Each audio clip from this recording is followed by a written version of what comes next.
I have a WikiLeaks story that I want to mention quickly, and then we'll talk to Mark Potok in a little bit from the Southern Poverty Law Center. The U.S. has subpoenaed Twitter messages related to WikiLeaks. Okay? And if we actually look at the text of the subpoena, to me, it is concerning. And what it actually says is that all messages, I actually have the text here. Let me look at it. Because to some, many people are saying, am I going to be in trouble for just tweeting about WikiLeaks? The following customer subscriber account information for each account registered or associated with WikiLeaks, Julian Assange, Bradley Manning, so on and so forth.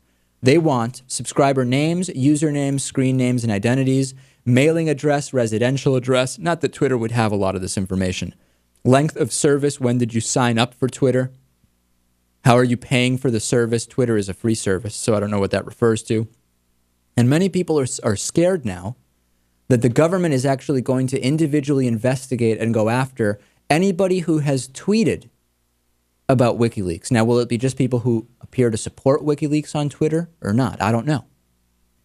WikiLeaks tweeted, warning, all 637,000 WikiLeaks followers are a target of U.S. government subpoena against Twitter under Section 2.b. They also said it's too late to unfollow. The trick used is to demand the list, dates, and IPs of all those who received our Twitter messages. Where do you think this is going, Lewis? Do you believe that there is actually going to be, am I going to get a phone call because we had on our account, I don't know, 25 different tweets related to WikiLeaks coverage and Julian Assange coverage that we did? I think this is probably just a scare tactic to make people not pursue and read the leaked cables, or I don't know. I mean, do I really think the government is going to go after all of these people in any way, shape, or form? No. You don't think so? No. I don't know. I was also sent an interesting article from alternate.org about the biggest smears and misconceptions about WikiLeaks. And when I read these, I'm thinking, I thought we knew this stuff. I thought it was obvious, but apparently some of these are news to people. Fear-mongering that WikiLeaks revelations will result in deaths. We've said many times there's no evidence that that's happened. Spreading the lie that WikiLeaks posted all the cables. As we know, WikiLeaks has posted about 2,000 of the cables. And number two, WikiLeaks is not the one who, what's the right word, stole the cables? Illegally obtained.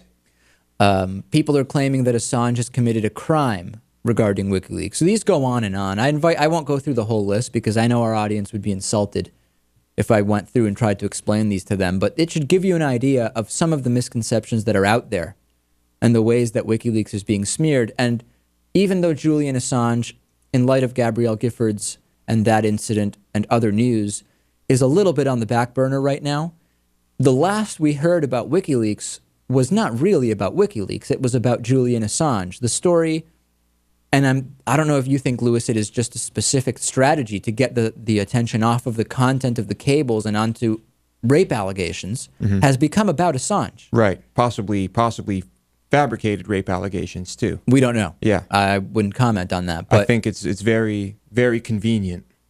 And I think convenient is the word many would use. Let's take a break.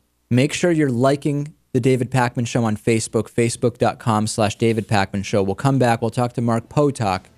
I have a lot of questions for him, so stay tuned for that, and still plenty more.